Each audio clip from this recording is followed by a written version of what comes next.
त्याच्याकडे 70 आहे. त्याच्याकडे 70 आहे.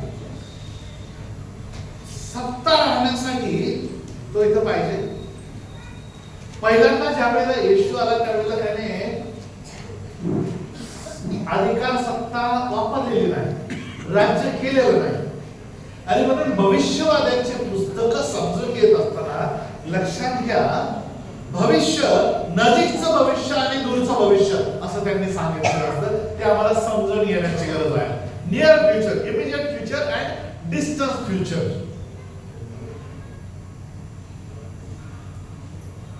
हे आम्हाला समजून घ्यायचं आहे.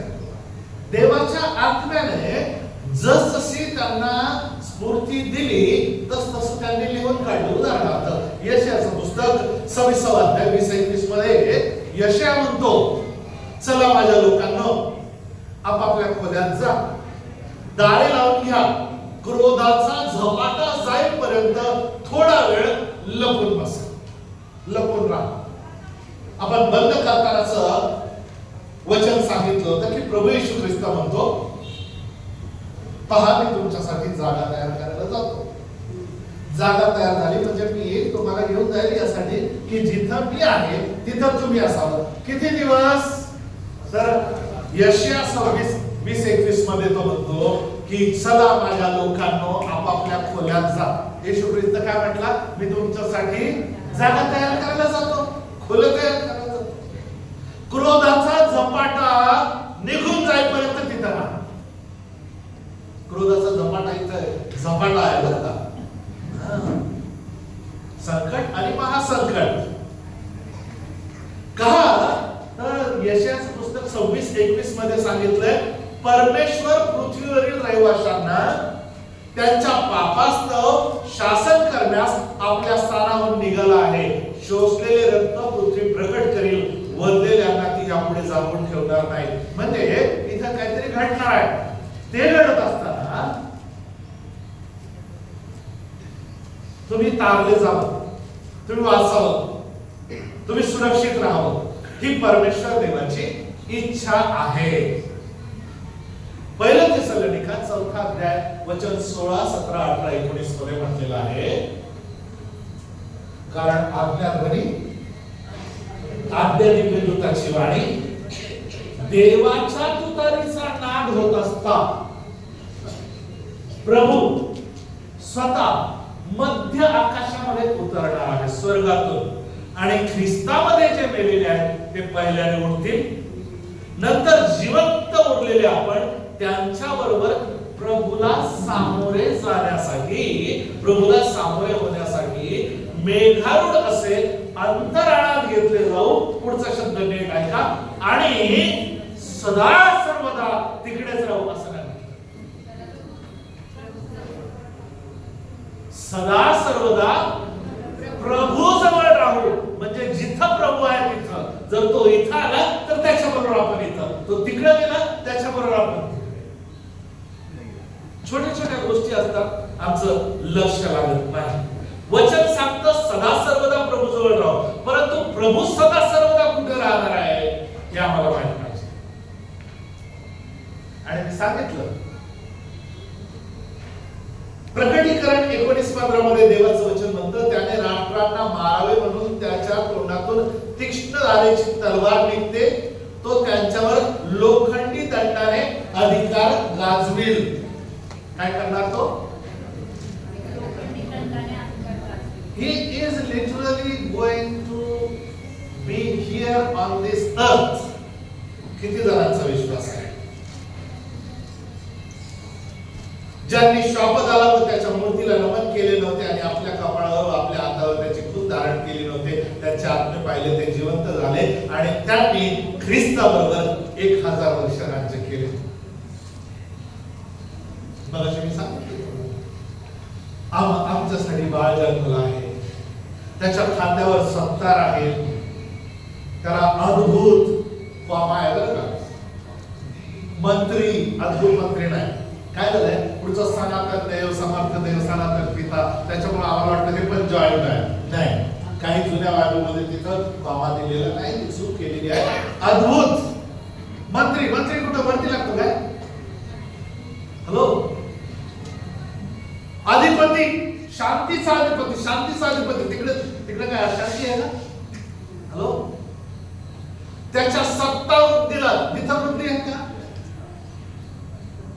दाविदाच्या सिंहासनावर बसून त्याचं साम्राज्य चालवेल आणि तेथून पुढे ते सर्व काळ न्यायाने व नीतिमत्तेने दृढ वस्ती राहील. किती वेळेला वर्षानुवर्ष आमच्यासाठी बाळ जन्मलाय, आमच्यासाठी बाळ. पुढचं वाच. आम्ही आहोत कुठं आणि म्हणून आम्हाला माहित असणं गरजेचं आहे. दानिएलच्या पुस्तकात पण सांगितलं ना, मानव पुत्रासारखा कोणी आला, सर्व लोक, सर्व राष्ट्रे, सर्व भाषा बोलणारे लोक यांनी त्याची सेवा करावी म्हणून त्याला प्रभुत्व, गौरव, वैभव, राज्य देण्यात आले आणि त्याचे प्रभुत्व अक्षय व अढळ आहे, त्याचे राज्य अविनाशी आहे. दानिएल 7. हे सगळे गोष्टी काय सांगतात की प्रभू येशू ह्या भूतलावर राज्य करायला येत आहे. कशाला?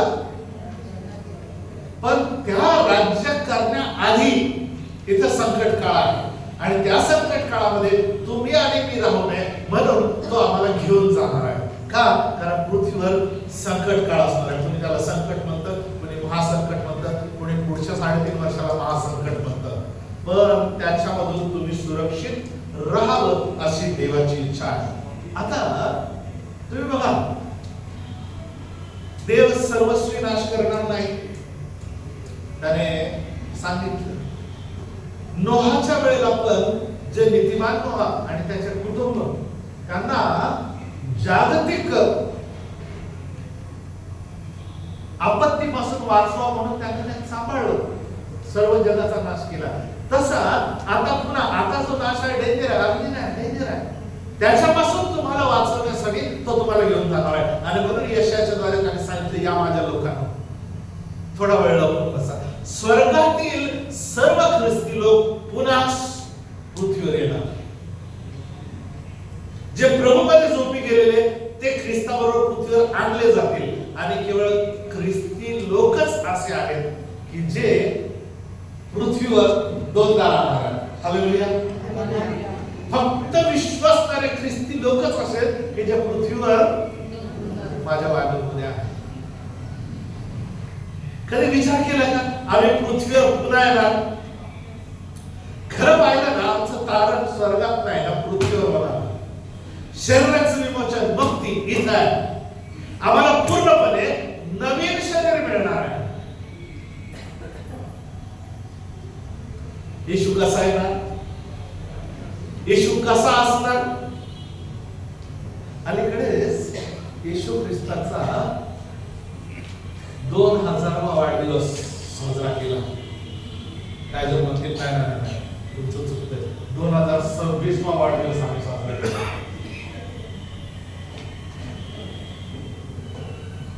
जाऊया बोलू का?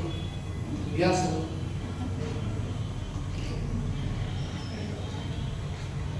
आमचे जावई आहे शिवसेनेचा, शिवसेने काम शिवसेने काय जावयाचं नाव दिसलं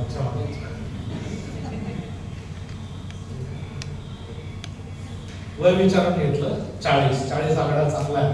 बायबल मध्ये संख्याचा महत्व आहे. यांना तुम्ही 60 वर्षाचे म्हणाल का? म्हणाल का? नाही म्हणणार. यांना तुम्ही 20 वर्षाचं तरुण म्हणणार का? आता कुठून हसले आमचे. 20 पण नाही म्हणणार. 40. 40 वर्षाचा तरुण कसा दिसतो? तर असा दिसतो. राईट. कितवा वाढदिवस साजरा केला? आता आपण येशू ख्रिस्ताचा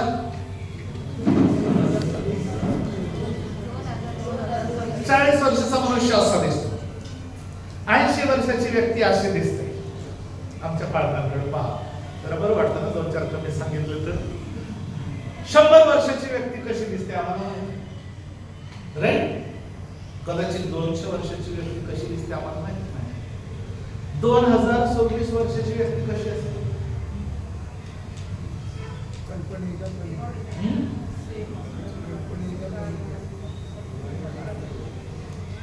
बोला बोला.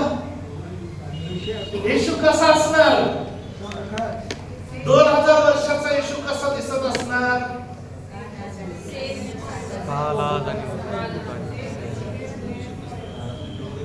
पुनरुत्थानाच्या नंतर त्याचं शरीर आजही 33.5 वर्षाचं आहे. हालेलुया. त्याला मिळालेलं शरीर हे गौरवी शरीर आहे. तो 2000 वर्षाचा म्हातारा नाही आणि आम्ही 2000 वर्षाच्या म्हाताऱ्याची वाट पाहत नाही. बायबल सांगतं माझं शरीर देखील ख्रिस्ताच्या गौरवी शरीरासारखं होणार आहे. Bible is very clear about it. Philippians 3:31. And I'm really waiting to see me again as 33. Why not? तो पुढला गेला, मी पुढला गेलो, तो उठला, मी उठलो, तो बसला, तो येणार आहे, तसा येणार आहे. बायबल सांगतो आम्ही त्याच्यासारखे होणार आहे. हॅलो, असं नाही की तो 36चा मेला तो 36चा आणि 100चा मेला तो 100चा नाही. जसं येशू तसं. Hello, why do doubt? Doubt काय माहिती का? वाचन करण्यात बायबल सांगतं माझं नवं शरीर हे ख्रिस्ताच्या गौरवी शरीरासारखं असणार आहे. हालेलुया म्हणा.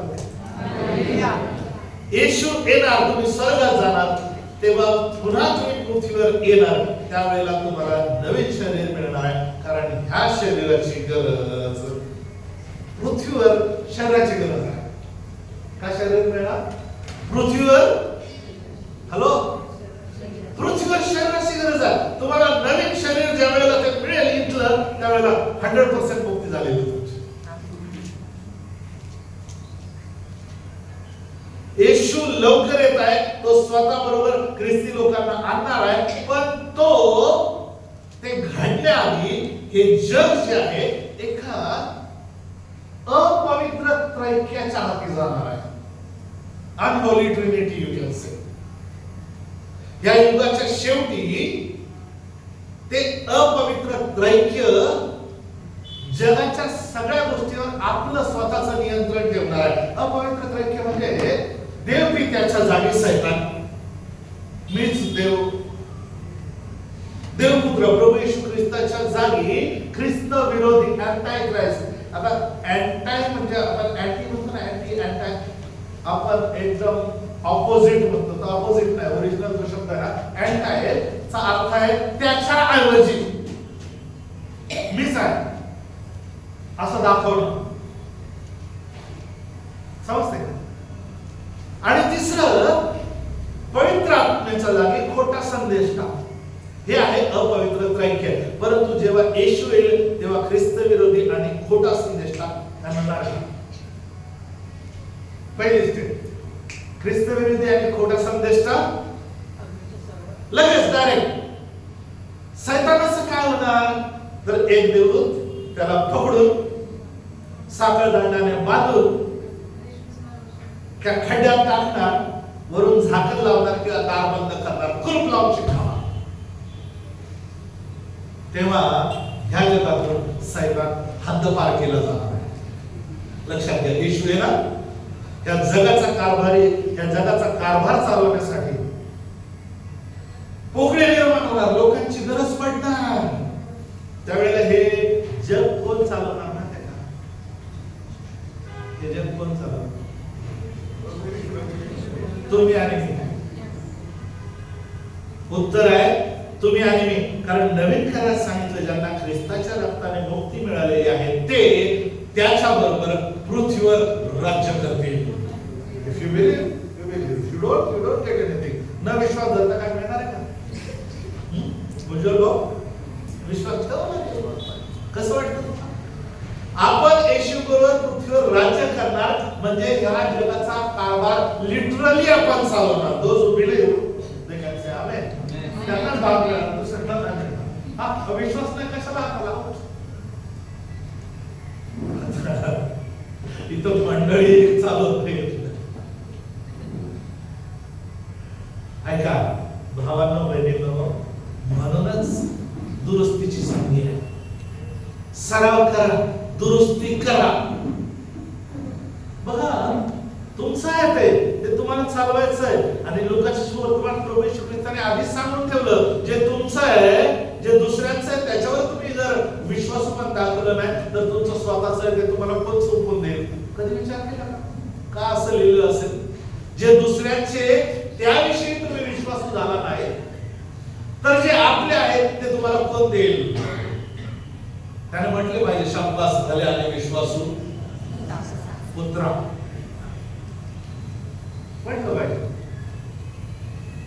म्हटलं पाहिजे त्याने.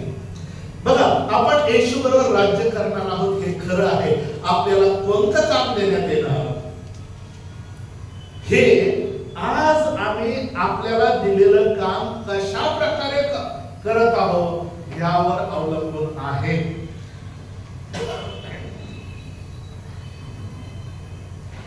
याला वेगळंच काहीतरी काम नाही दिलं जाणार. आता जे काम त्याला सोपवून दिलेलं आहे, आता जे काम तो करत आहे, तो किती प्रामाणिकपणे करत आहे, देवाच्या भयामध्ये राहून सुभक्तीनं वागण्यास कसं तो करत आहे त्याच्यावर डिपेंड त्याला काय काम मिळणार आहे. तो बॉस आहे ना, तो क्रूर नाही. अचानक शिफ्ट करायचं दुसऱ्या डिपार्टमेंट मध्ये, इथं जसे करतात ना तसं नाही तो करत. म्हणून तो विश्वास योग्य लोकांची पाहणी करत आहे. विश्वासूपण, प्रामाणिकपणा, एकनिष्ठता महत्वाची आहे. मग घरकाम असो, ऑफिस असो, कारखाना असो, काही असो, तो पाहत आहे. कारण ज्यावेळेला राज्य कारभार करणार, कोर्ट आपल्या हाती असणार आहे. हॅलो, कोर्ट आपल्या हाती असणार आहे, मीडिया आपल्या हाती असणार आहे, टीव्ही आपल्या हाती असणार आहे.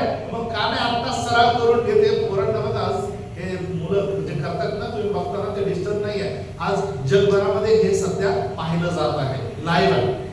जर तुम्हाला माहित नसेल तर ब्रेक मध्ये लिंक घ्या, काउंटरवर पाठवा लोकांना, बघू द्या. आमचे लोक एक्सलंट पाहिजेत. सिमलेसली आमचं काम चाललं पाहिजे. प्रत्येक वेळी इन्स्ट्रक्शन न सांगता व्यवस्थित चाललंच पाहिजे. जग चांगलंच आहे कारभार तुम्हाला. Hello, not a joke. म्हणून आत्ताच या क्षेत्रामध्ये आपण प्रावीण्य मिळवायचं. जे जे काम देवाला सोपवून दिलंय आणि अगदी वर्शिप प्रमाणे ते करायचं काम. आर्मीचं एक डिव्हिजन आहे EME, electronic and mechanical engineering. त्यांचं ब्रीद वाक्य आहे तेच, मला वाटतं बिहार रेजिमेंटचं पण ब्रीद वाक्य आहे, कर्म ही धर्म.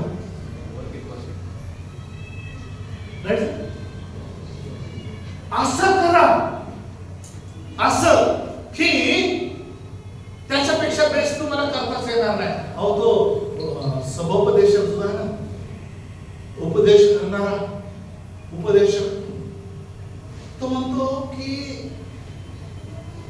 जे काही काम तुझ्या हाती लागतं ना, ते आपलं सगळं सामर्थ्य खर्च करून कर. 9 अध्याय 10 वचन. जे काही काम तुझ्या हाती लागतं आपलं सगळं सामर्थ्य खर्च करून. लोकांना काय वाटतं की आम्ही तिकडे गेल्यानंतर सार्वकालिक आराधना तसं शिकवलं गेलं ना. 70 लाख तास 70 वेळा एकच कोरस, 70 लाख वेळेला एकच कोरस गायला जायला असं वाटतं. फक्त 7 वर्ष. तसं का तुमचं प्रोग्रामिंग झालंय? कारण संदेश तसे आहेत आणि वर्षभर पण आम्हाला तेच सांगतात. म्हणून पुष्कळ लोकांना भविष्याविषयी कुतूहल वाटत नाही. येशू बरोबर जगाचा कारभार आम्ही चालवणार. लोक जलप्रलयाच्या वेळेला पूर्वी होते तसं भरपूर आयुष्य जगणार परत. हॅलो, मथुशलह किती वर्ष जगला? मथुशलह किती वर्ष जगला? का 969 वर्ष जगला?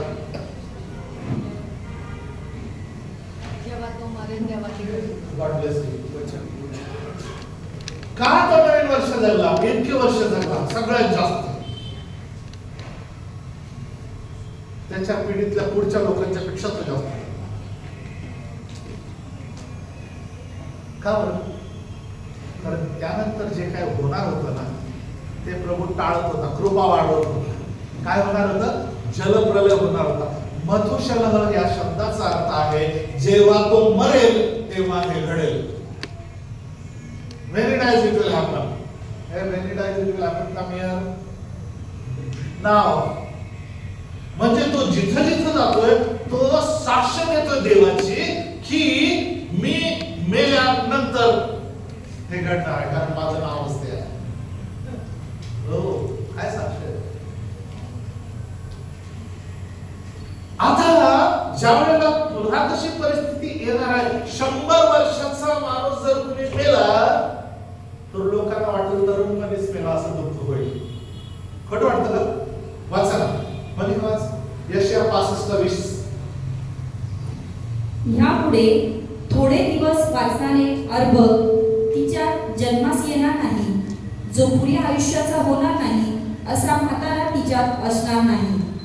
तेथील जो कोणी तरुणपणी मरेल तो 100 वर्षाचा होऊन मरेल. किती? 100 वर्ष. हा, ते घरे बांधून त्यात राहतील. 100 वर्षाचा होऊन मरेल. म्हणजे तरुणपणी जर मेला तर 100 असेल.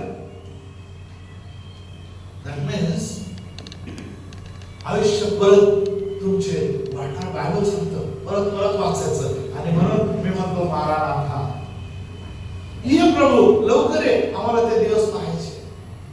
भविष्याकडे पाहून जगणारे सुरुवात केली आपण. बघा, आज त्या जगामध्ये रणगाडे, बॉम्ब, अण्वस्त्र, मिसाईल याच्यासाठी जो पैसा खर्च होतो ना, तो सगळा कशासाठी खर्च होईल माहिती का? बरोबर पण आपलं स्वप्न नाही आहे. यशया सांगतो तसं. यशया सांगतो 2ऱ्या अध्यायामध्ये 4थ्या वचनामध्ये आणि परत शेवटी पण त्याचं पुस्तक संपवताना की मिसाईल जे ना काय कामाचे नाही आहे, बिनकामाचे ठरणार आहे. तेव्हा ते लोक काय करतील माहितीये का? यशया 2:4 आपल्या तलवारी मोडून त्याचे फाळ करतील. फाळ माहिती का? नांगराचं फाळ. आपल्या भाल्यांच्या कोयत्या करतील. भाले मारायला नाही, कोयते कापायला ऊस. यापुढे एक राष्ट्र दुसऱ्या राष्ट्रावर तलवार उभारणार नाही. इथं पर ते युद्ध कला शिकणार नाही. No training budget. हे परमेश्वराचे शब्द आहे. हे फॅन्सी नाही आहे, हे रिअल आहे. चांगले दिवस येणार आहेत. आम्ही त्या भविष्यासाठी जगत आहोत का? शांतता असलेले, आरोग्य असलेले, भरभराट असलेले असं जग. अहो किती शांतता. आज दिवस कुठं उभे हो, उभं का पश्चिम हो, काय म्हणता ना तसं होणार. काय चित्र दिसतं तुम्ही? काय पाहता तुम्ही स्क्रीनवर? तेव्हा लांडगा कोकरू एकत्र जरतील. तुमच्या पण बायबलमध्ये आहे वाटतं, वाचत जा आणि लिटरली घ्या. देवाचं वचन खरं आहे, काल्पनिक नाही आहे. सिंह बैलाप्रमाणे कडबा खाईल. बघा, सुरुवातीचे लोक त्यांचं वैयक्तिक तारण आणि त्यांचं सामाजिक आणि राजकीय परिवर्तन आणि शेवटी सार्वत्रिक मुक्ती होईल याची वाट पाहत होते. आता लक्षात घ्या काय सांगतो. येशू फक्त लोकांचं तारण करण्यासाठी मरण पावला नाही.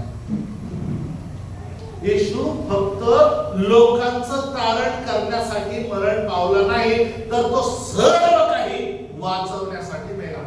सगळं सगळं म्हणजे सगळं. कलस्से 2:20, कलस्से 1:20 आम्हाला सांगतात त्याच्याद्वारे जे सर्व काही आहे ते सर्व, ते पृथ्वीवरील असो की स्वर्गातले असो, त्याचा स्वतः बरोबर त्याच्याद्वारे समेट करावा ही त्याची इच्छा आहे.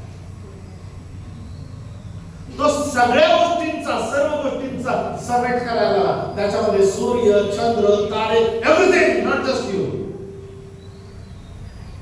नाही तर ते जुनं ते नवं झालंच नसतं.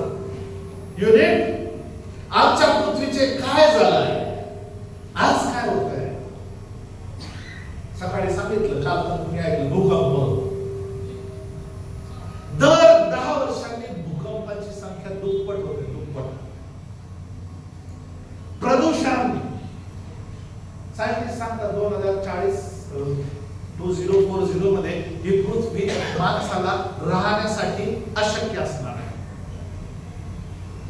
Water contamination, food shortage, excess heat, no supplies. पृथ्वी करत आहे मुक्तीसाठी, मला भार सहन होत नाही. पृथ्वीला माणूस वाचू शकतो का? नाही. केवळ ख्रिस्त या परिस्थितीमधून वाचू शकतो आणि त्याच्यासाठी त्याचं येणं गरजेचं आहे. तो ज्या वेळेला येणार ना तेव्हा मला नवीन शरीर मिळेल. बघा, जेव्हा आई आपल्या बाळाच्या जन्माच्या वेदना सहन करते की फ्युचर पाहते, बाळ जन्मण्याचा आनंद, बाळ मिळाल्याचा आनंद, त्याच्यासाठी ती सहन करते. तशी पृथ्वीचं सध्या चाललंय. पृथ्वी वाट पाहत आहे, कारण आम्ही बदलून जाऊ हे पृथ्वीसाठी चिन्ह आहे. सगळं नवीन होणार आहे. कारण वचनातच सांगितलंय, बिहोल्ड, पहा. किती आपण उत्तेजित व्हायला पाहिजे ना. प्रकटीकरण 21:5 जर वाचलं तर आम्ही इतका आनंदी व्हायला पाहिजे. प्रकटीकरण 21:5 आम्हाला सांगतं, प्रभूचं वचन आहे, तो म्हणतो पहा. तेव्हा राजा सणावर बसलेला म्हणाला, हा, पहा मी सर्व गोष्टी नवीन पहा करतो. मी सर्व गोष्टी नवीन करतो. सर्व गोष्टी नवीन करतो. जस्ट वाचायचं म्हणून वाचायचं नाही. फरक एवढाच आहे की नवीन करताना क्रम उलट आहे. सुरुवातीला परमेश्वर देवानं सृष्टीची निर्मिती ज्या वेळेला केली, जल, जमीन आणि आकाश, त्यानंतर सगळे हे कंटेनर तयार केले, नंतर ते भरले आणि ते सगळे केल्यानंतर माणसाला रेडीमेड दिले. सृष्टीचा क्रम आम्हाला माहिती, उत्पत्ती 1-2 मध्ये पाहतो. पण आता फरक असणार आहे. नवीन करताना क्रम उलटा आहे. सुरुवातीला त्याने बाकी सगळं निर्माण केलं आणि माणूस निर्माण केला.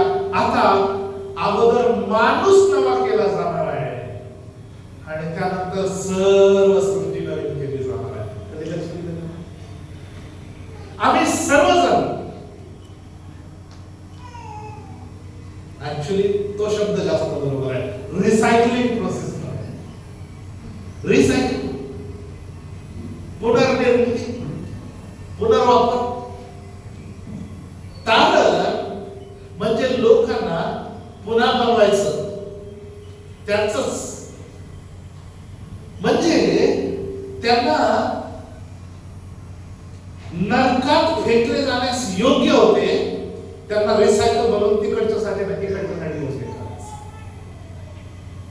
नरकात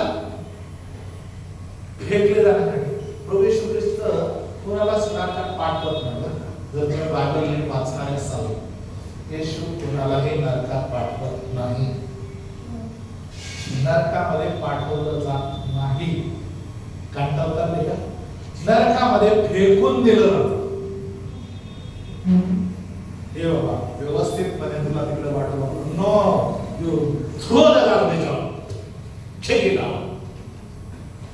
फेकून देतो असं बायबलमध्ये. आणि जेव्हा नरकाविषयी बोललं जातं ना, तेव्हा लक्षात घ्या, हिनोम खोरा. हिनोम म्हणजे गहना. गहना फार वाईट. काय वाईट? गहना. गहना म्हणजे काय? हा, गहना जहन्नम आहे. त्यालाच मराठीतून गहना ओरिजिनल एवढी भाषा. जहन्नम म्हणजे नरक. खड्ड्यात जा ऐकलं का? कधीच म्हणायचं नाही. आपल्याला माहित नसतं आपण काय बोलतोय. खड्ड्याचा म्हणजे नरकाचा. हा, आणि गहना अजून एक शब्द आहे, तुम्हाला फार आवडतं, पण गहना फार वाईट असतो. यरूशलेमच्या दक्षिण वेशीच्या बाजूला 2 मिनिटाच्या अंतरावर हे ठिकाण आहे. पर्यटक तिथपर्यंत जातात, पण ते जाऊन बघत नाही. यरूशलेम मध्ये जाणार आहे. एक खोल वादी आहे, खोर आहे, खोर खड्डा आहे, खालपर्यंत सूर्यप्रकाश पोहोचत नाही आणि तिथपर्यंत जाणारा असतात. अहो, त्या वेशीला सुद्धा उकिरडा वेस म्हटलेलं आहे. तिथून जातात डंकेट उकिरडा वेस बायबलमध्ये आहे तुमच्या. नगराच्या बाहेर सगळा कचरा, सगळं घाण, उकिरडा वेस. तिकडं सगळं फेकलं जातं, सडकी कळप. एवढंच काय, तळाशी सतत पेटलेली आग आहे, निळा धूर आहे, घाणेरडा वास आहे. तिथपर्यंत सूर्यप्रकाश जात नाही. सडकी फळं आणि शरीर खाण्यासाठी तिथं कीड असते, ती मरत नाही. आणि वधस्तंभावर जे लोक टांगले जातात त्यांना कुणी नाही, तर त्यांना शेवटी तिथं फेकून दिलं जातं. जर येशूला अरिमथाईकर योसेफाची कवर मिळाली नसती तर ह्या रोमी लोकांनी त्याला देखील तिथं टाकलं असतं. तिथं तळाशी न मरणारी कीड आहे आणि त्याच कोऱ्याच्या टोकावर एका झाडाला एकाने गळफास घेतला. इतका जाड होता, खाऊन खाऊन जाड झाला होता. का खात होता? कारण त्याच्याकडे कॅश बॉक्स होता. बायबलमध्ये लिहिलं. आणि इतका जाड झाला तर त्या दोरीला सुद्धा त्याचं वजन सहन झालं नाही. ती दोरी तुटली, तो पडला तर ते कडेला शेत होतं, तिथं पडला, पोट फुटलं, मेलं. म्हणून त्या शेताला पण आजपर्यंत हा तळदामा म्हणतात. माहिती तुम्हाला कोण जन्मेलं, कोण मेलं? त्या तळाला खाली गहना किंवा हिंडोन खरं म्हणतात, जाळून म्हणतात. आणि कितीतरी लोक का उदाहरण दिलंय की रिअल बघितल्याशिवाय आम्हाला कळणार नाही. कितीतरी लोक नाश पावत आहेत. बघा, फॉर एक्झाम्पल उदाहरणार्थ हे काय हो? पाण्याची वाटी. ही जाळ्यात टाकली, हिचा काय उपयोग? ही बाटली आहे, हिच्यामध्ये पाणी आहे, आता ते पिऊ शकतो, परंतु ही जाळ्यात टाकली, हिचा उपयोग काय?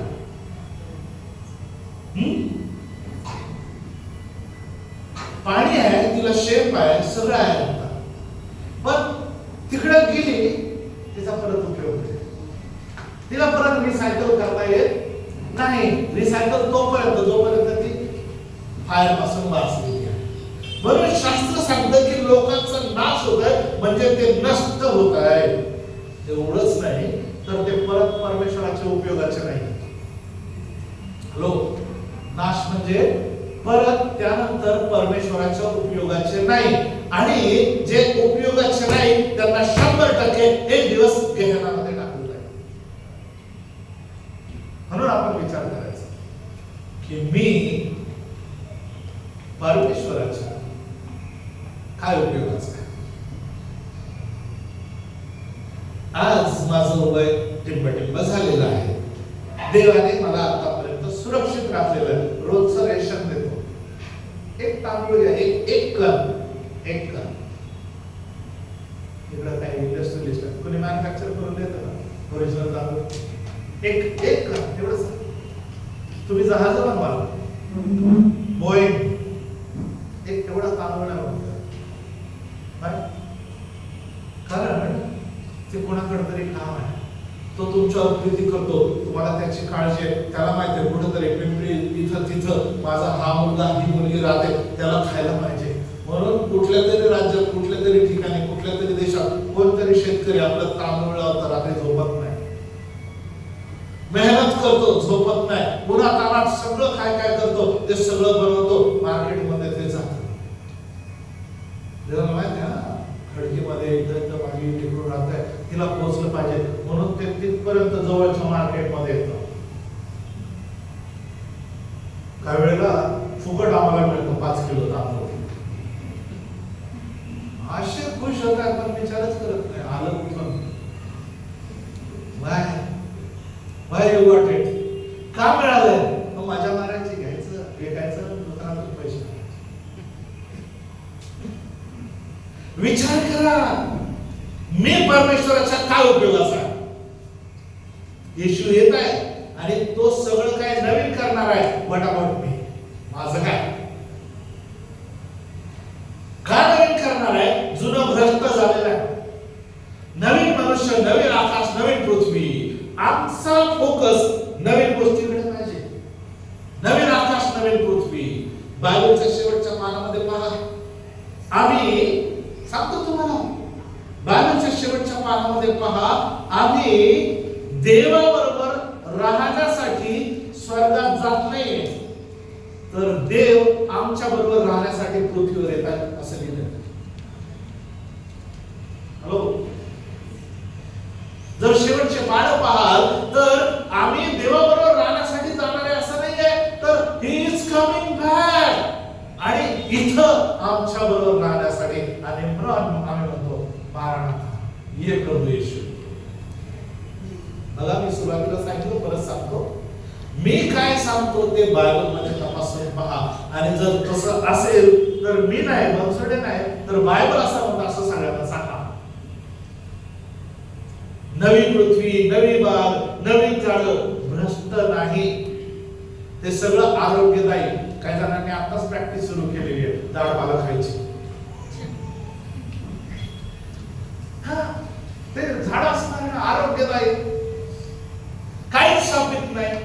आणि मग प्रवेश म्हणतो पहा मी लवकर येतो. बघा, पहिल्या मंडळीनं मुख्यतः भविष्यात होणाऱ्या गोष्टीकडे लक्ष वाढवलं. अजूनही काही भविष्यवाणी पूर्ण होणे बाकी आहे. येशू येणार, आम्हाला घेऊन जाणार. कसा जाणार, कसा होणार? पुष्कळ लोकांनी काही प्रश्न विचारलेले आहेत आणि पुष्कळ प्रश्न माझ्याकडे आलेले असताना त्या प्रश्नांना उत्तर देत आहे. एक फीडबॅक मिळाला, पुष्कळ प्रश्नाचे आताच उत्तर मिळाले पहिल्या सेशन मध्ये. Praise God, praise God. आम्हाला खात्रीशीर गोष्टी पाहिजे, पक्की खात्री पाहिजे. Is it written in the Bible? What does the Bible say about it? स्पष्ट. खूप काय काय सांगतील. एक विषय 3 जणांनी प्रश्न विचारला, खरे संदेश ते खोटे संदेश ते कसं ओळखायचं? आहेत ते लोक, चेहरे बघतो मी, माझ्याकडे नाव आहे पण नाव सांगण्याची गरज नाही. आहे ना प्रश्न? एकदम सिंपल गोष्ट सांगतो आणि मग पुढे जातो. अवघड नाही. सगळ्यात पहिलं सांगतो, आश्चर्य वाटेल. आज सांगा, काय करता? सेवा करता? हा, किती लोक आहेत तुमचे? बघतात तुमच्याकडे. हा कोणत्या गाडीत येतो, हा कसा राहतो, त्याचे कपडे कसे, मग हा कुठं राहतो. आणि देन ते गेस की तुम्ही सक्सेसफुल सेवक का काय जे काय म्हणत असाल ते आहे की नाही. मला तुम्हाला सांगू द्या, बायबल मधले सेवक आहेत, संदेश ते म्हणतात, एकही संदेश का सक्सेसफुल झालेला नव्हता.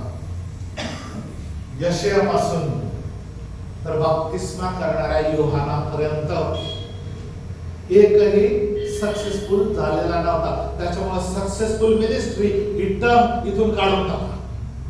देवाला पाहिजे तोपर्यंत तुमचा उपयोग तो करून घेणार आणि त्यानंतर तुमचा कसा शेवट करायचा ते त्याच्याकडे.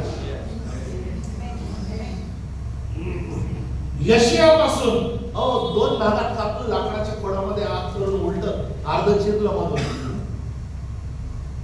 ज्याने मिनी बायबल लिहिलं 66 अध्यायाचं पुस्तक, अख्खं बायबल त्याच्यामध्ये क्रंच केलेलं असतं. संदेष्टा ओळखणार कसा खोटा? फार सोपा आहे. संदेष्टामध्ये 2 क्वालिटी पाहिजे. एक, देवापासून ऐकण्याची कुवत. आता प्रत्येक जण म्हणून मी ऐकतो, देव बोलला, देव बोलला, देव बोलला. दुसरी कुवत, देवापासून ऐकलेलं जसं तसं सांगणं. बऱ्याच वेळेला लोक ऐकतात पण जसंच्या तसं सांगत नाहीत. का? कारण स्थान डोक्यात असतं आणि म्हणून पॉलिश लावून. संदेष्टा ओळखणार कसा? नंबर 1, 2च पॉइंट आहे. समोर उभा राहिलेला माणूस हा स्वतःविषयी आणि स्वतःच्या सेवा कार्याविषयी सांगत आहे की तो देव आणि देवाच्या वचनाविषयी सांगत आहे.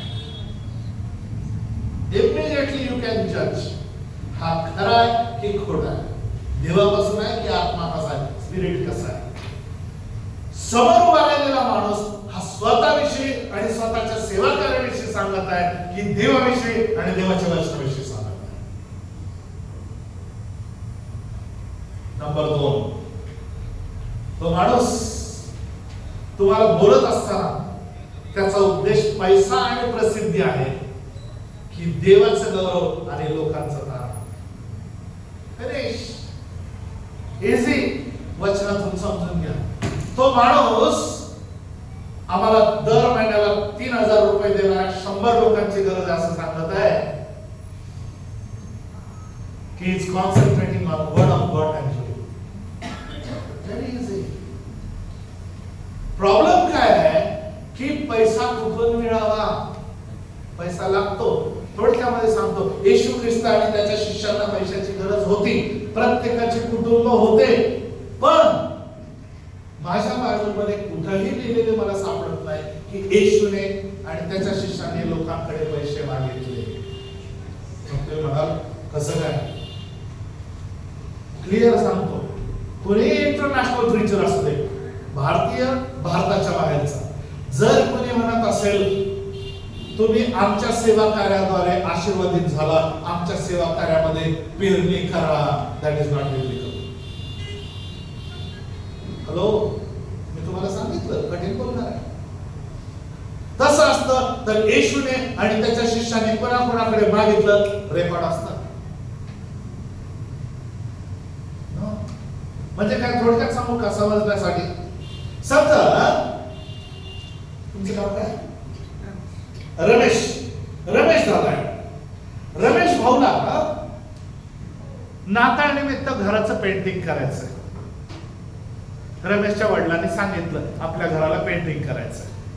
आणि रमेश गेला, विलास ब्रदर तुमचं खूप नाव ऐकलंय, सगळ्यांना देता, ऐसे वैसे को देते मेरे को भी दे दो. ते तिकडे गेले. रुबेन सर थोडं काम काय नाही, माझ्या वडिलांनी सांगितलं माझ्या घराला पेंटिंग करायचं. बरं मग कुछ दे दो. समजा त्यांच्या वडिलांना समजलं काम कोणी सांगितलंय पेंटिंग करायचं, त्यांच्या वडिलांनी सांगितलं. राईट, बापने बोला पैसे कुणाला मागायला पाहिजे? ज्याने काम सांगितलं त्याला बापाला मागायचं. कुणाला? काम कोणी सांगितलं? बापाने सांगितलं, बापाकडे मागायचं. त्यांच्याकडे काय काम? बापाला कळलं तर काय म्हणाल? अरे तुला अक्कल आहे का घरी? तुझा बाप मेला का? कुणाला मागतो तू? काही इज्जत बिज्जत आहे की नाही मला? लो आज चाललंय काय माहितीये का? प्रभु ने मेरे को बोला काम छोड़ो मिनिस्ट्री में जाओ. ब्रदर कुछ देतो ना. Not biblical. समजलं? खरे संदेश ते खोटे संदेश ते व्हेरी क्लिअर.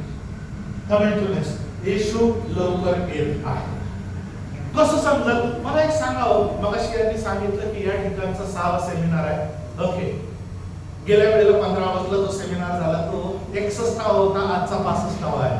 ओके, सगळीकडे जे होतात तुमच्या माहिती सांगितलं.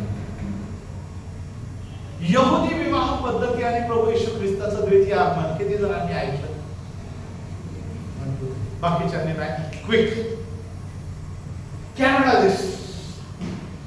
देशामधला एक बिझनेसमॅन सकाळी घरी जायचं, सकाळी घरातून जायचं, संध्याकाळी घरी यायचं, सकाळी जायचं, संध्याकाळी घरी यायचं. दररोज त्याचं चालू होतं. त्याला लहानसं लेकरं होतं याच्यासारखं 2-2.5 वर्षाचं. एक दिवस हा बिझनेसमॅन घरी आला आणि मुलाला म्हटला, बाळा डॅडी ना दूरच्या टूरवर जाणार आहे. मुलाने विचारलं, डॅडी तुम्ही परत कधी येणार? डॅडी 1 महिन्याने येणार. परत म्हणतो, डॅडी पण नक्की कधी येणार? अरे बाळा मी 30 डेजच्या नंतर येणार, 30 दिवसाच्या नंतर. परत मुलगा म्हणतो, डॅडी पण नक्की कधी येणार? आता डॅडीला कळालं की ह्या बारक्याला 1 मंथ 1 महिना म्हणजे काय माहिती नाही, 30 दिवस पण माहिती नाही.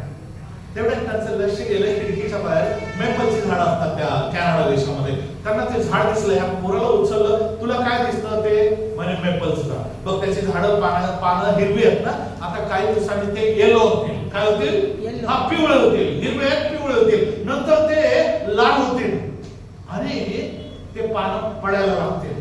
बरं मग डॅडी बघ बाळा, पानं पडायला लागले की मी समजायचं मी आलो म्हणून. त्याला माहित होतं आता फॉल सुरू झालेलं 1 महिन्यामध्ये पानं पडणार आहे. दुसऱ्या दिवशी सकाळी डॅडी गेले. मुलगा रोज सकाळी उठायचा, डोळे चोळत खिडकी बाहेर बघायचा, झाड पानं पडतात का? पानं पडतात का? मम्मीने विचारलं, काय रे काय करतो? मम्मी डॅडी कधी येणार आहे पाहतो. हा बाहेर. मग त्याला काहीतरी डॅडी म्हणून सांगितलं.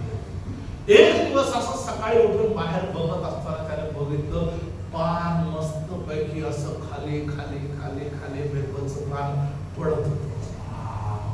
पडत अंगणामध्ये गेला, पान पकडलं. Mummy mummy mummy mummy mummy बघ, डॅडी येणार आहे. आणि खरंच त्या दिवशी संध्याकाळी जिमीचे डॅडी घरी आले. प्रभू येशू ख्रिस्त म्हणतो, तुम्ही संध्याकाळी म्हणता उघड होईल कारण आभाळ तांबूस आहे, आणि तुम्ही सकाळी म्हणता आज झड लागेल कारण आभाळ तांबूस व गडद आहे. अहोड होंग्यानो. काही भाषांतरवाल्यांना ते नको वाटलं, जरा जड वाटलं, त्यांनी काढून टाकलं.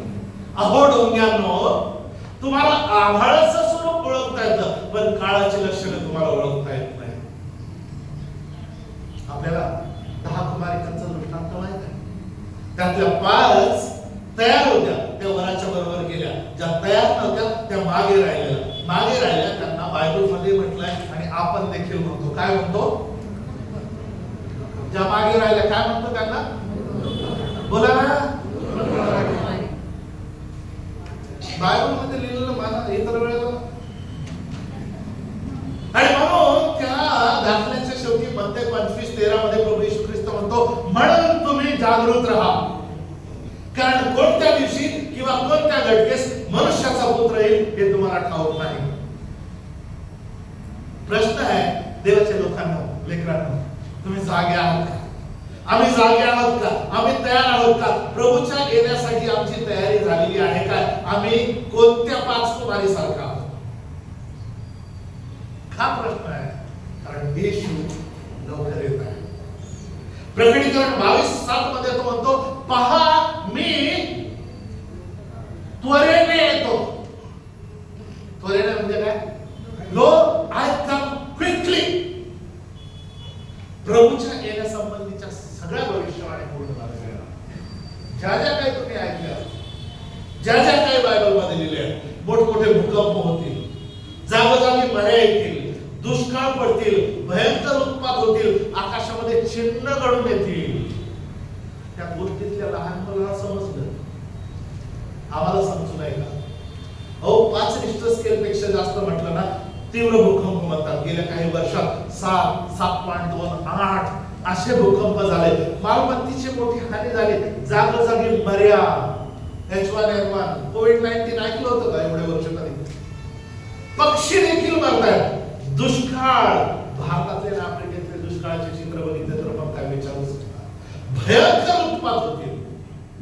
सुनामी ऐकलं होतं का कधी पूर्वी लहानपणी?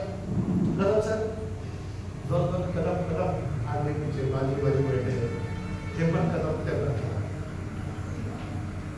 मला माहिती का ते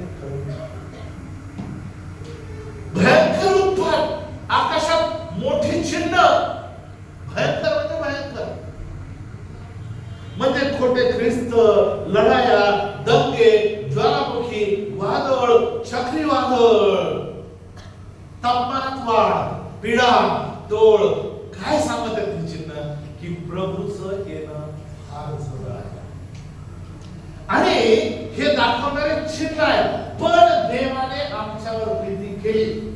वचन तर तोड पाडलंय. 2000 वर्षापूर्वी प्रभू येशू ख्रिस्त या जगात आला. त्याने आपलं कार्य पूर्ण केलं. तुमच्या माझ्यासाठी त्याने प्राण दिला. तो मेला, तो पुरला गेला, तो मेलेला, तो पुन्हा उठला, तो स्वर्गात गेला आणि आता परत तो येणार आहे. अपोस्टल्स क्रीड म्हणता का नाही? पुष्कळ जण म्हणतात, त्याच्यावर मी विश्वास ठेवतो. मेलेल्यांचा, जिवंतांचा आणि मेलेल्यांचा न्याय करायला तो, याच्यावर मी विश्वास ठेवतो. म्हणता तो पुन्हा येणार आहे. प्रभू येशू ख्रिस्ताचं या जगात येणं 2000 वर्षापूर्वी आमच्यासाठी मरणं, मेलेल्यांचं उठणं, आमचं ताहट करणं, पुन्हा परत जाणं, हे सगळं जे आहे ना, हे ट्रेडिशनल ज्यूइश वेडिंग मध्ये बरोबर फिट बसतं. पारंपरिक यहुदी विवाह संपूर्ण घ्यायला वेळ नाही, नाहीतर आणखी बरंच जे सांगायचं सांगणार आहे. परंतु समजण्यासाठी थोडक्यामध्ये सांगतो क्विकली. लग्न असतं, लग्न, विवाह. भारतामध्ये विवाह ज्या वेळेला असतो त्यावेळेला विवाहामध्ये कोण कोण महत्वाचे असतात माहितीये का? कोण कोण महत्वाचे असतात? नवरा, नवरी, वर, वधू, नवरा मुलगा, नवरी मुलगी, आई वडील. आता नाही, पूर्वी होत. आता तुम नाही आले तरी चालत नाही. मम्मी डॅडी क्या हम शादी करके आए. पुणे म्हणतात पाळत महत्वाचे. आता पाळताला इन्फॉर्म करतात आम्ही लग्न केलं. आणि पण म्हणतात आशीर्वाद देतात. काय हाऊ कॅन, कसं काय? आणि काय वाटत पण नाही कसं काय. आणि म्हणतात लग्न लावा चर्च मध्ये, म्हणजे तिकडे करून आलेले असतात आणि चर्च मध्ये लावा. पालकांनी सरळ म्हणायचं की आशीर्वाद दे. तुमचं लग्न एकदा झालं ना, दोनदा लग्न नसतंय. हॅलो, आई वडील, बरं ठीक आहे, आई वडील, पाळक, नातेवाईक, मामा हातात द्यायला पाहिजे ना. एवढे सगळे ते विसरतात तुम्ही माहिती आहे का? कलोरा कलोरी. बघा, पारंपरिक का सांगत आहे माहिती का? समजण्यासाठी, मुद्दा पण सांगत आहे, वेळ नाही घेत, हे गरज आहे समजण्यासाठी. पारंपरिक यहुदी विवाह पद्धतीमध्ये कोण असतात माहिती आहे का? वर, नंतर वराचे वडील, तिसरी महत्वाची व्यक्ती म्हणजे वराच्या वडिलांचा सर्वात जवळचा अतिशय विश्वासातला दास. त्यानंतर मग वधू, वधूचा बाप आणि पाहुणे मंडळी. मी वर बोलताना वराचे पिता किंवा वराचे वडील म्हणतो आणि वधू म्हणत असताना वधूचा बाप म्हणतो. ऐका, आपल्याकडे विवाह कोण ठरवतं? नातेवाईक ठरवतात, वरिष्ठ ठरवतात, आई वडील ठरवतात, कधी मिया वगैरे. आजकाल तरुण लोक स्वतःचं काम ओळखून घेतात, कशाला आई वडिलांना जास्त त्रास द्यायचा. यहुदी विवाह तसं नसतं बरं का. यहुदी विवाह ठरत असताना ह्याच्यामध्ये नवरा किंवा नवरी मुलगी किंवा नवऱ्याच्या घरचे किंवा नवरीच्या घरचे हे मुलाला किंवा मुलीला बघायला जात नाही, तर हे काम मुलाचा पिता आपल्या जवळच्या विश्वासातल्या दासावर सोपवून देतो. उदाहरणार्थ एक वचन वाचूया, उत्पत्तीचं पुस्तक 24वा अध्याय, पटकन वचन 2, 3, 4. अब्रामाच्या सर्वस्वाचा कारभार पाहणारा एक सर्वात जुना सेवक होता. त्याला त्याने म्हटले, तू आपला हात माझ्या मांडीखाली ठेव. मी तुला परमेश्वराची, आकाश व पृथ्वी यांच्या देवाची शपथ घेण्यास सांगतो की ज्या कनान लोकात मी राहत आहे त्यांच्या मुलीपैकी कोणतीही नवरी माझ्या मुलासाठी तू पाहणार नाहीस, तर माझ्या देशाला माझ्या आप्तांकडे जाऊन तेथून माझा मुलगा इसाक ह्याच्यासाठी नवरी पाहून आणशील. अब्रामाने काय केलं? आपला मुलगा इसाक याच्यासाठी नवरी शोधून आणण्याचं काम आपल्या जवळच्या विश्वासू सेवकावर सोपवलं. त्याचं नाव काय हो?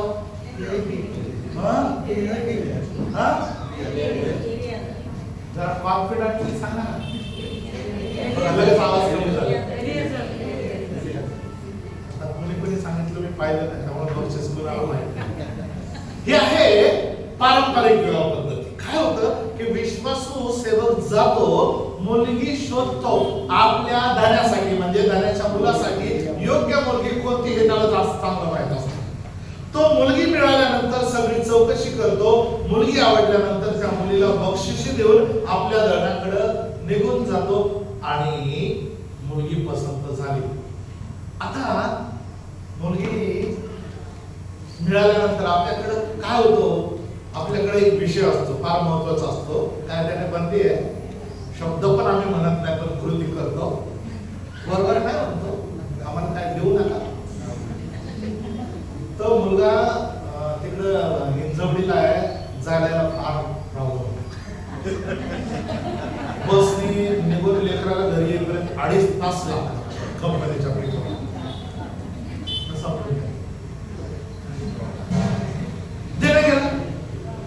असं ना, हो की नाही? जरा बोला, लक्ष द्या माझ्याकडे, इकडे लक्ष द्या, इकडे तिकडे पाहू नका. आपल्याकडे कुणाकडून कुणाला दिलं जातं सांगा बरं, पटकन पटकन. इस्रायलमध्ये तसं मुलाकडून मुलीच्या बाजूला भरपूर काय दिलं जातं. अरे वा, तिकडे जन्म झाला असतो. यहुदी पद्धतीमध्ये मुलाकडून मुलीच्या बाजूला दिलं जातं. मुलगी आवडली की सेवक तिला बक्षीस देतो. उदाहरणार्थ उत्पत्तीचं पुस्तक 24वा अध्याय 53वा वचन. मग त्या सेवकाने सोन्या रुपयाचे दागिने वस्त्रे काढून रिबकेला दिली आणि तिचा भाऊ आणि आई यांना बहुमोल वस्तू दिल्या.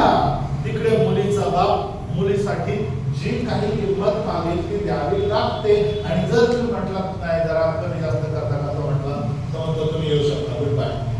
माझी मुलगी कशी आहे मला माहित आहे आणि तिला याच्यापेक्षा जास्त मिळेल. आपल्याला आश्चर्य वाटेल, पण ती ती किंमत असते मुलीची. आम्ही मुली पण द्या, अनवर यांचे तिकडे तसं नाही आहे. मुलीच्या बापाला मुलीकडच्या भरपूर काय मिळतं, जितकी मुलगी चांगली तितकं जास्त त्यांना किंमत मिळते. ह्याला हे जे मान्यता होती ना, आता पसंत आहे सिद्धुकीन म्हणतात. लक्षात ठेवा, नका ठेवू. कोणीतरी विचारलं इब्री टर्म्स कशा शिकायच्या बायबलमध्ये, प्रश्न विचारलेला आजच्या याच्यासाठी.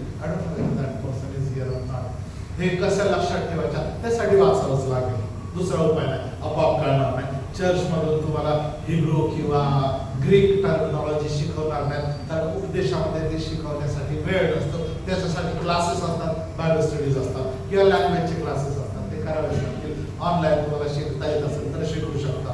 सगळ्याच गोष्टी ऑनलाईन करू नका बरं का. Hello, online church not biblical concept. Reverend so and so church कुठे बोलतो? ऑनलाईन.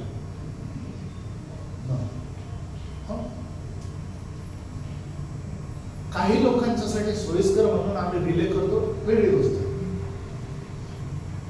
पण रविवारी सगळे माझ्या घरात व्हर्च्युअल चर्च, व्हर्च्युअल पास्टर असू शकतो.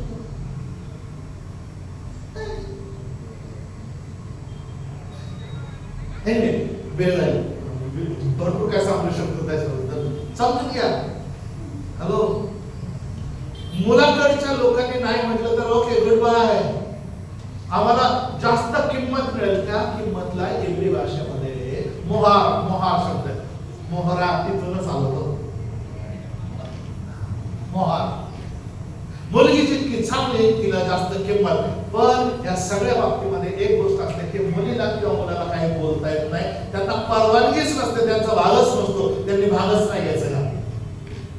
आपल्याकडे मुलं बोलतात, आजकाल मुली पण बोलतात, आणि काही जास्त बोलून प्रॉब्लेम करून घेतात लाईफ. यहुदी पद्धतीमध्ये मुलांना तो अधिकार नाही. लग्नाचं बोलणं होतं, बोलाचाली होते. त्या 3 गोष्टी महत्वाच्या. एक म्हणजे मागणी, दुसरं म्हणजे विवाह, आणि तिसरं म्हणजे रिसेप्शन. आपल्याकडे सारखंच आहे बरं का. मागणी, टिळा, साखरपुडा, काय काय काय काय म्हणायचं ते. मागणी, लग्न, आणि त्याच्यानंतर रिसेप्शन. आम्ही रिसेप्शनला फार महत्व देतो.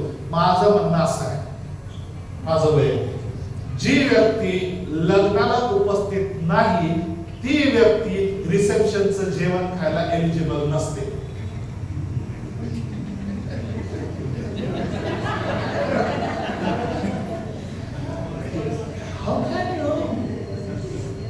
आम्हाला इतकी सवय पडली, इतकी सवय लागून गेली ना, आम्हाला त्याचं काहीच वाटत नाही. तुम्ही आमच्या मुलीच्या लग्नाला उपस्थित झालात, आमच्या आनंदामध्ये सहभागी झालात म्हणून या पंक्तीला.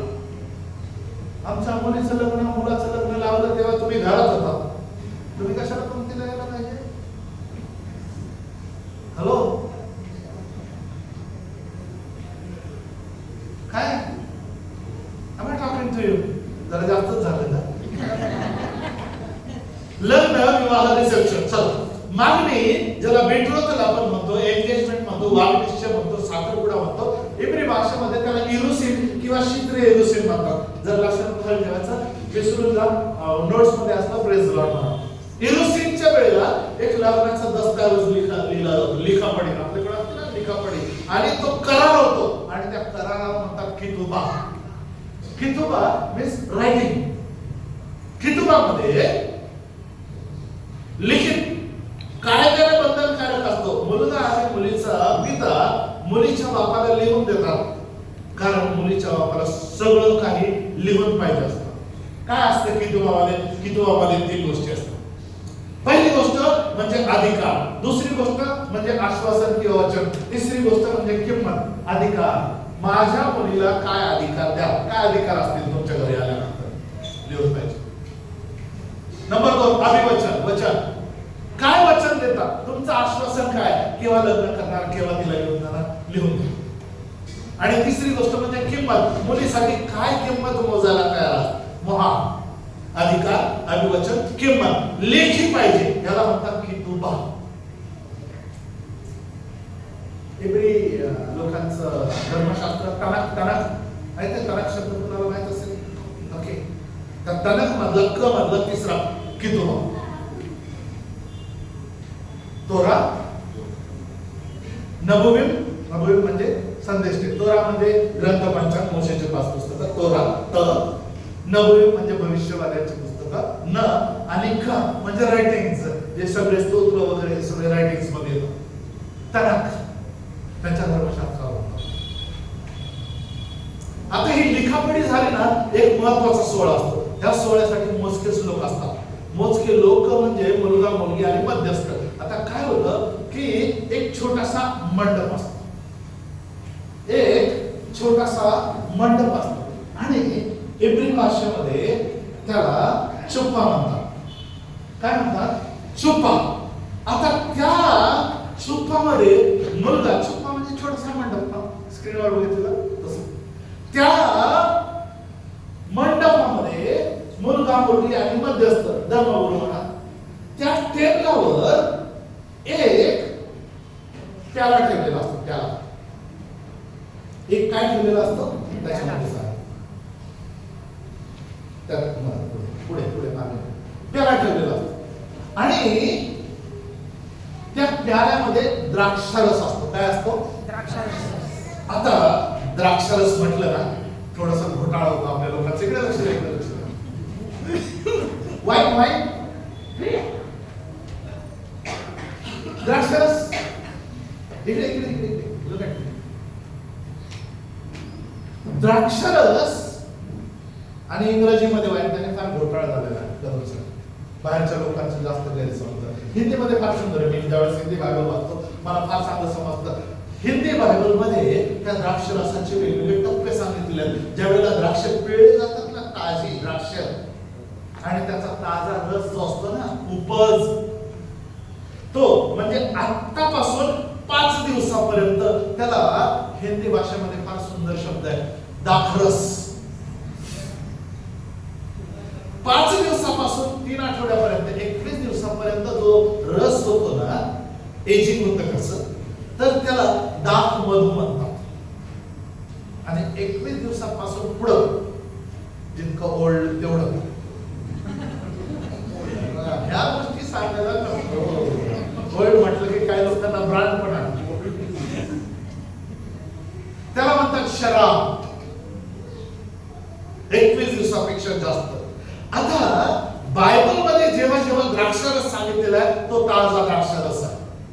वाईन म्हणजे ताजा पिळलेला द्राक्षाचा रस, फ्रेश. येशूने द्राक्षा रसात रूपांतर केलं. कशाचं? पाण्याचं. ओके, दुसऱ्या पुढच्या नाही, ताजा फ्रेश. ज्यावेळेला ते एकत्र जमायचे, द्राक्षाचा रस, ताजा उपज. एनिवे, तर हा मुलगा आणि मुलगी एकत्र आल्यानंतर तो मध्ये प्याला ठेवलेला असतो आणि त्या प्याल्यामधून हा मुलगा एक घोट द्राक्षाचा रस घेतो, फ्रेश, आणि तो तिथं पुन्हा ठेवतो. आता लक्ष द्या, त्या मुलीला जर हा विवाह मान्य असेल तर ती मुलगी तो प्याला घेऊन त्यामधून द्राक्षाचा घोट घेते. बाहेरच्या लोकांना समजतं की दोघांना विवाह मान्य आहे, पारंपरिक यहुदी विवाह पद्धती. आणि त्या मुलीला ज्या वेळेला विवाह मान्य आहे असं समजलं जातं, त्यावेळेला बाहेर आनंदोत्सव केला जातो. मागणी पार पडली, येरुशलेम संपलं. मुलीला काय बक्षिसं मिळतात. मुलगा आपल्या वडिलांच्या घरी जातो. आता तो येणार तर तो थेट विवाहाच्या वेळेलाच येणार. आता मागणी झाली. आपल्याकडे काय असतं मागणीच्या नंतर? लग्न. लग्न किती दिवसांनी असतं?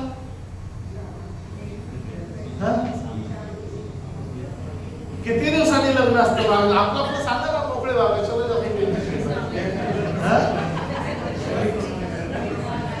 सामान्याने, त्वरित, दुसऱ्या दिवशी, 1 वर्षाने, आपलं आपलं सांगून मोकळं व्हायचं. पुराचा वेळ खायचा आपला. यहुदी पद्धतीमध्ये तसं नाही. हा विवाह आहे ना त्याला निस्सोयन असं म्हटलं जातं इंग्रजी भाषेमध्ये, निस्सोयन. आणि विवाह नंतर, मागणी नंतर विवाह किती वेळामध्ये होता आपल्याकडे निश्चित नाही, पण त्यांच्यामध्ये 2 वर्षाच्या आत विवाह होणं गरजेचं आहे. मुलीला घेऊन जाणं, नाहीतर तो मुलगा त्या मुलीवर क्लेम सांगू शकत नाही. हे पारंपरिक विवाह पद्धती. आता तो विवाहाचं आश्वासन देऊन जातो, मी जातो, मी परत येईल, तुला घेऊन जाईल. आता मुलीच्या घरामध्ये एक मोठा कार्यक्रम होतो आणि त्या कार्यक्रम जो होतो तो तिच्या घराच्या शेजारी किंवा यहुदी सभास्थान सायनागॉग 10 किंवा जास्त पुरुष मंडळी, यहुदी मंडळी जेव्हा एकत्र येतात त्यांच्या एकत्र येण्याला सिनेगॉग असं म्हणतात. ओके, तर ते त्या ठिकाणी हौद असतो, त्या हौदामध्ये सगळ्यांच्या समक्ष ती मुलगी उतरते, पूर्ण पाण्यामध्ये बुडते, डुबते. त्या हौदाला मिक्वे असं म्हणतात हिब्री भाषेमध्ये. आणि मिक्वेचा हौद, लक्षात घ्या गंमत आहे, ज्यावेळेला ती मुलगी आतमध्ये उतरते त्यावेळेला तिचा चेहरा झाकलेला नसतो, परंतु ती आतून बाहेर येताना मात्र तिचा चेहरा झाकलेला असतो. याचा अर्थ असा आहे की आता इथून पुढे मी माझ्या वरासाठी राखीव आहे, मी फक्त त्याचीच आहे. तिचा चेहरा तिथून पुढे लोकांना दाखवण्यासाठी नसतो, त्याच्यावर वेल येतो. हे सौंदर्य फक्त त्याच्यासाठीच राखून ठेवलेलं आहे. मुलगी फार खुशीत असते, माझा नवरा येणार, मला घेऊन जाणार. मुलगी काय करते माहिती का, तिला जे जे काही मिळाले ना, वस्त्र मिळाले ना, कारण विषय निघाला, तुझी वस्त्रे सदा शुभ्र असावी, तुझ्या डोक्याला तिलाची मान असावी. ती आपल्याला मिळालेले वस्त्र प्रावरणारा आणखी सुशोभित करायला लागते. तिला ते सांगितलेलंच असतं, तिने ते करायचंय. आपली वस्त्र सुशोभित करणं. आणि जर स्वतःला करायचं तर कसं करेल बरोबर, मोठ्या मॉडर्न. मुलाकडे काय होतं माहिती का, मुलगा आपल्या वधूसाठी स्वतंत्र खोली तयार करायला लागतो. इब्री भाषेमध्ये त्याला हुप्पा म्हणतात. स्वतंत्र बिल्डिंग नाही, कितीही श्रीमंत असला तर आपल्या बापाच्या घरामध्ये, वडिलांच्या घरामध्ये एक खोली, त्याला हुप्पा किंवा इखुद रूम असं. इखुद म्हणजे एकमेकांना जाणून घेणं, पती पत्नीनं, कन्झ्युमेशन ऑफ मॅरेज. पण या सगळ्यामध्ये लग्न केव्हा होणार हे दोघांना पण माहित नसतं, किंवा कुणालाच माहित नसतं. मुलीला माहित नसतं, मुलाला माहित नसतं, मुलीच्या नातेवाईकांना नाही, मुलाच्या नातेवाईकांना नाही. फक्त एकाच व्यक्तीला माहित असतं, ती व्यक्ती म्हणजे मुलाचे वडील. मुलगी आपली तयारी करत असते, मुलाने किती दिवसामध्ये येणं अपेक्षित आहे, 2 वर्षाच्या. आणि मग तो दिवस येतो, मुलाचे वडील सांगतात, जा तुझ्या वधूला घेऊन ये. जसं मुलाचे वडील सांगतात तत्क्षणी तो मुलगा निघतो. बरोबर, मुलगा एकटा जात नाही, मुलगा आपल्या साथीदारांना घेऊन जातो आणि ते गावाच्या वेशीपाशी येतात. गावाच्या वेशीपाशी आले तर ते आत येत नाही. त्या वेशीपाशी एक वाद्य जोराने वाजवतात, त्याला म्हणतात शोफार.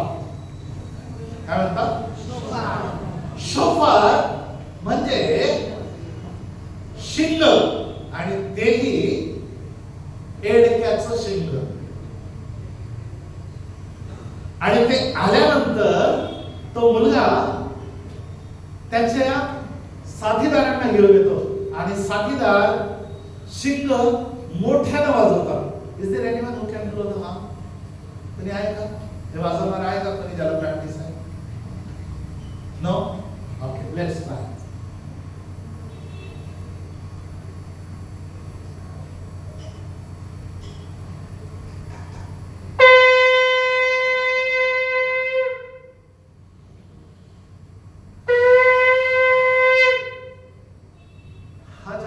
आवाज येतो मुलीला, त्यावेळेला तिला समजतं की वर आला आहे.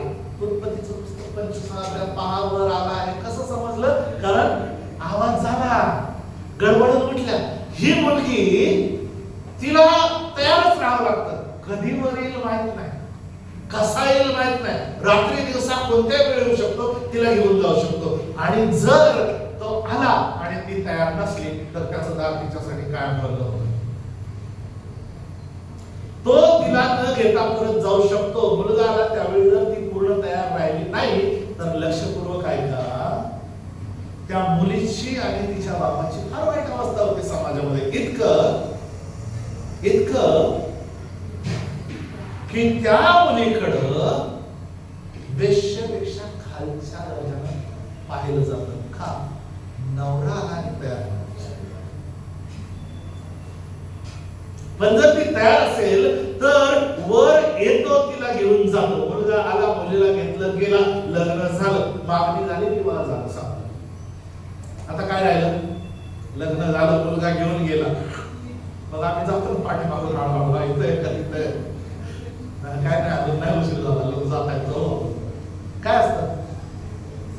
मी सगळ्यांना बोलतो बरं का,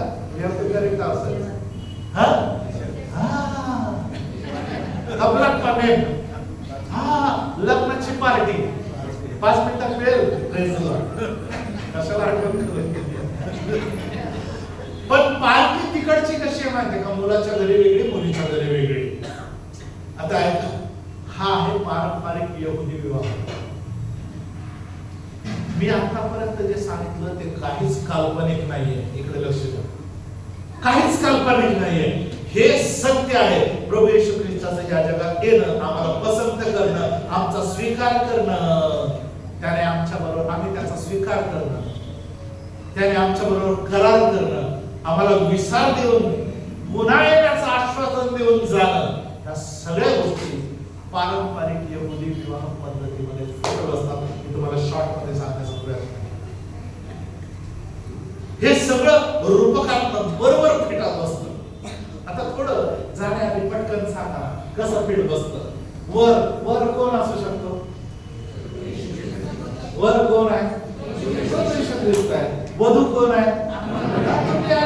वैयक्तिकरित्या, सामाजिकरित्या त्याची मंडळी, आम्ही वधू आहे.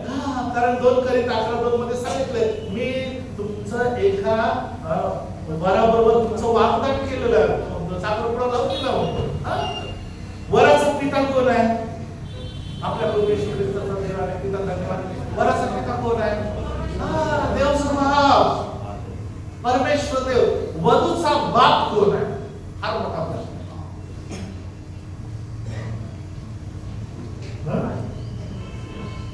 ऐका, सांगू की नको सांगू? एक होता सांगू, एक होता नको सांगू.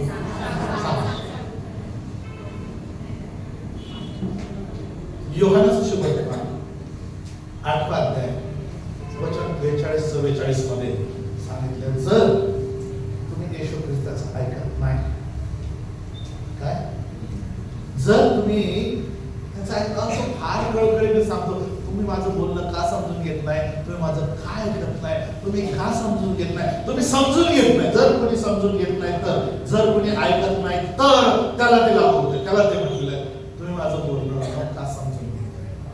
म्हणजे ह्याचं कारण आहे की तुमच्याने माझं ऐकवत नाही. पुढचं वाचा, वाचा. 1 2 3 स्टार्ट. तुम्ही माझे बोलणे का समजून घेत नाही? याचे कारण हेच की तुमच्याने माझे वचन ऐकवत नाही. तुम्ही आपला बाप शैतान यापासून झाला आहात आणि तुझ्या जो प्रभू येशू ख्रिस्ताचं ऐकत नाही त्याचा बाप शैतान आहे, असं माझं बायबल सांगतं. क्लिअर आहे? मुलीचा बाप. आता काय होतं की विश्वासू मध्यस्थ कोण आहे? मध्यस्थ कोण आहे? एकच मध्यस्थ बायबल मध्ये लिहिलंय, तरी पण आपण जातो काय intercessory prayer. What contradictory man. माझ्या बायबल मध्ये पात्रे साहेब एक वचन इतकं स्पष्ट आहे, देव आणि आम्ही यांच्यामध्ये एकच मध्यस्थ, एकच. don't just celebrate. Find out some other word for that. Hello, देव म्हणतो एकच मध्यस्थ आहे, तुम्ही म्हणता नाही मी करतो मध्यस्थ. Something here and find it. आम्ही जगाप्रमाणे नाही चालणार आहे. काढायला शब्द शोधून काढा ना दुसरा. मध्यस्थ बायबल सांगतो एकच आहे आणि मी मध्यस्थी करतो. हा आपलं थेट असतंय. जो भी है डायरेक्ट. मिकवे कशाचं प्रतीक आहे? प्रभू येशू ख्रिस्त आमचा पवित्र आत्मा आमचा मध्यस्थ, तो आमच्या वतीनं करतो. मिकवे कशाचं प्रतीक आहे? पाण्यानं बुडून बाप्तिस्मा घेता की त्याचं प्रतीक आहे. कितुबा काय? आमचा कितुबा आहे, याच्यामध्ये आमचा अधिकार आहे, आमचा अधिवचन आहे, आमची किंमत पण सांगितली, तुम्ही मोलवान आहात. जगातली कुठलीच गोष्ट किती दिली तरी तुमच्यातल्या एकाला विकत घेऊ शकत नाही, ती तुमची किंमत आहे.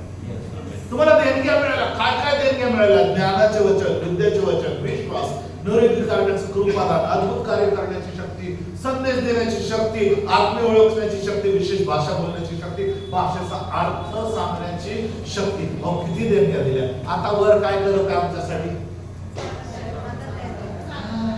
पहा मी जातो तुमच्यासाठी, आमच्यासाठी वर जागा तयार करत आहे. शोफर काय? तुतारी, खरोखर तुतारी वाजणार आहे. 1 थेसलोनिका 4. मला माहित नाही ते वचन फक्त तिकडे जातानाच का वापरतात. इतके चांगले शब्द आहेत, इतके चांगले आहेत. कितीतरी प्रवचन प्रीचिंग त्याच्यावर व्हावे, पण ते दापोडे हडपसर नाही तर त्याच वेळी आम्हाला आय डोंट नो व्हाय. गावाची वेस काय आहे? गावाची वेस मध्य आकाश. ते परत वाचायचे, तोंडपाठ करा. बंधुजन हो, झोपी गेलेले लोकांविषयी तुम्ही आजार असावे माझी इच्छा, अशी आमची इच्छा नाही. आणि सगळं स्टार्ट व्हाय ना. आज्ञाध्वनी, आद्य दिव्य दूताची वाणी, देवाच्या तुतारीचा नाद. मला वाईट वाटतं ते सुद्धा नीट वाचत नाही. व्हॉट इज आज्ञाध्वनी? शोधा. आद्य दिव्य दूताची वाणी काय? शोधा. देवाच्या तुतारीचा नाद. What is that? शोधा. हे सगळं होणार आहे आणि तसं होत असताना प्रभू उतरणार वेशीपाशी. मध्य आकाश मध्ये वेस आहे, मध्य आकाश वेस आहे. ग्रीक भाषेमध्ये ज्या वेळेला पुढे काय लिहिलंय की उतरणार आणि प्रभू मध्ये, ख्रिस्तामध्ये जे मेलेले आहेत ते पहिल्याने उठतील, नंतर जिवंत आपण उरलेले त्याच्या बरोबर प्रभूला सामोरे होण्यासाठी मेघावर असे अंतराळात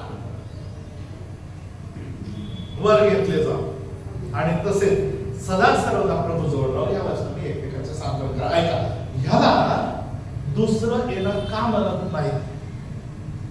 येशू पहिल्यांदा आला, इथं आला, त्याचा जन्म झाला एका ठिकाणी. येशू कोणत्या गावचा होता?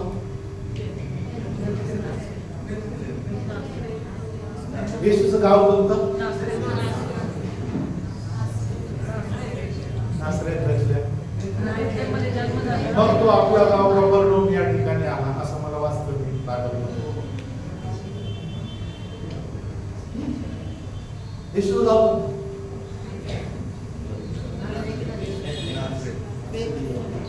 नासरेतकर येशू, बेथलेहमकर येशू की कफरनहूमकर येशू?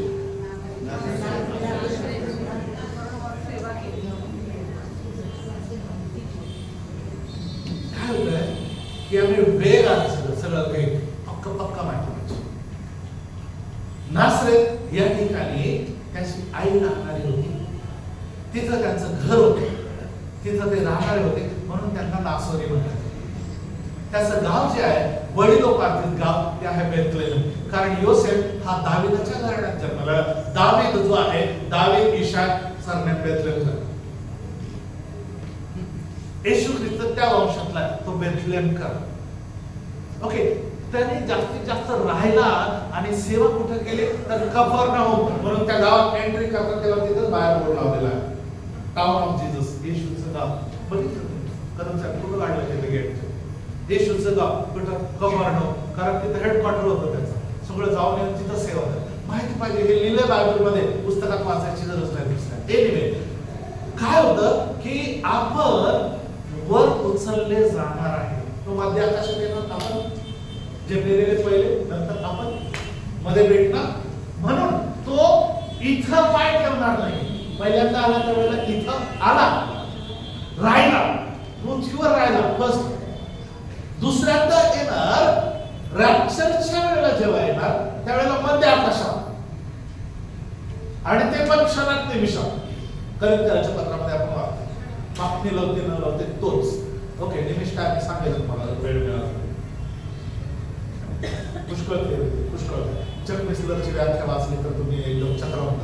चक निसलर एक मोठे शास्त्रज्ञ आणि देवाचे सेवक वचनाचे, त्यांनी काय सांगितलं, अचानक वरती जाणार, तो पृथ्वीवर येऊन नाही राहणार. निसलर पण नाही लावलं, म्हणून त्याला दुसरं आगमन म्हणत नाही, तर त्याला गुप्त आगमन. काय म्हणतात?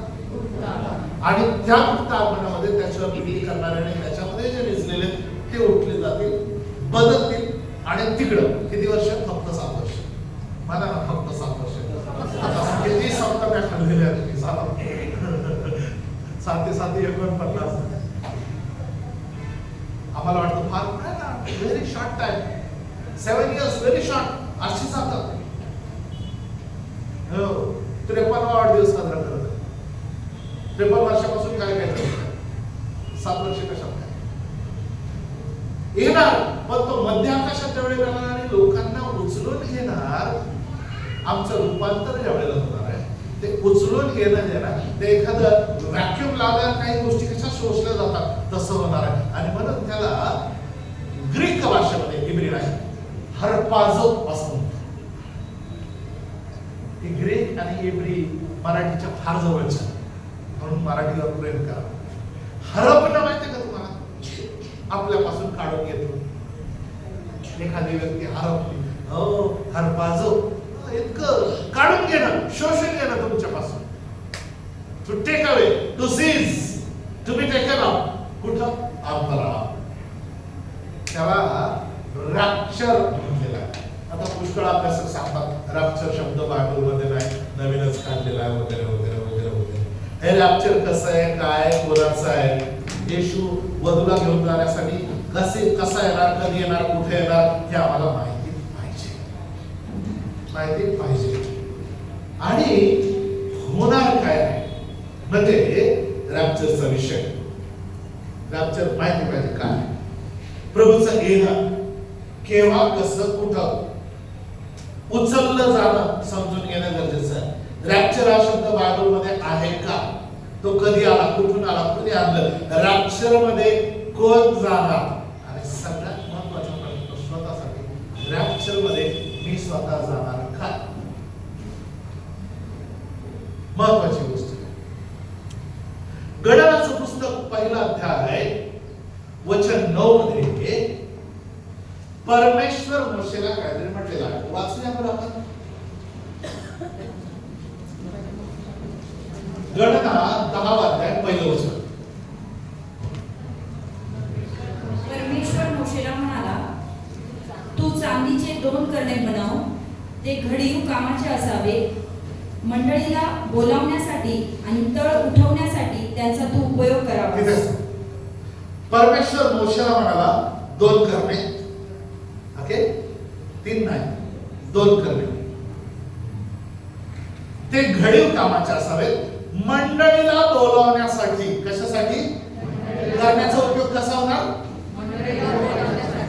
तळ उठवण्यासाठी. तळ म्हणजे बघा, तुम्ही आता इथं तळ दिला, ते तळी आहे. तो संत तांबू टाळा लागतो. हे काय त्रुटी नाही आहे. वेत्रपण तो तंबू म्हणतोय ना, हे तंबू आहे, हे परमनंट आहे. पण लोक असे राहतात, कोणी काय सांगू तुला, असे राहतात की इथून कधी जाणारच नाही असं त्यांना वाटतं. आणि काही लोक असे राहतात बाळासाहेब की जाताना सगळंच घेऊन जाणार आहे असं त्यांना वाटतं.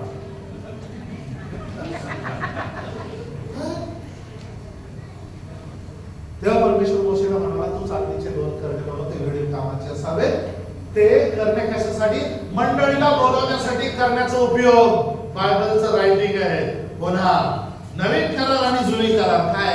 नवीन करार जे आहे हा जुन्या करार जो आहे तो नवीन करारामध्ये उकललेला आहे आणि नवीन करार काय आहे तर जुन्या करारामध्ये बंदिस्त आहे कन्सील हे आणि ते तिकडे उघडलेलं आहे इकडं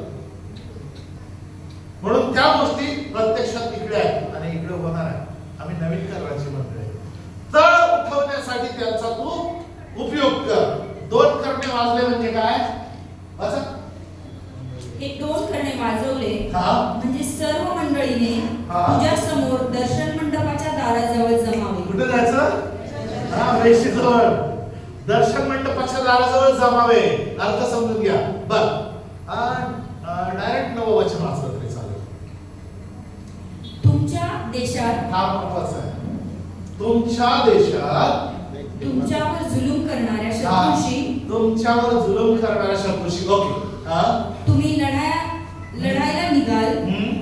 तेव्हा तुम्ही करण्याचा मोठा गजर करा. तेव्हा तुम्ही करण्याचा मोठा गजर करा म्हणजे तुमचा देव परमेश्वर तेव्हा तुमचा देव परमेश्वर ह्याला तुमची आठवण होईल याला तुमची आठवण होईल आणि तुमच्या शत्रूंपासून तुमचा बचाव होईल. आणि तुमच्या शत्रूपासून बघा करण्याचा गजर करण्याचा परमेश्वराचा हेतू हा आहे की शत्रू तुमच्या विरोधात आहे तो तुमचा नाश करायला टपलेला आहे तुमचा नाश होऊ नये म्हणून परमेश्वराला तुमची आठवण आहे आणि त्यांच्यापासून तुम्हाला वाचवण्यासाठी करणं आहे चिन्ह आहे तो करणं कधी वाजला पाहिजे तो करणं वाजल्यानंतर काय जर मिस केलं तर तुम्हाला कायमचा मिस होईल म्हणून तो करणं कधी वाजणार आहे मिस करू नका पटकन जेवायची सुट्टी होत आहे पटकन जेवायचं अर्ध जेवण तरी झालं पोटभर जेवा पण पटपट जेवा आणि येऊन बसा फक्त जागे राहा इतकं जेवा म्हणजे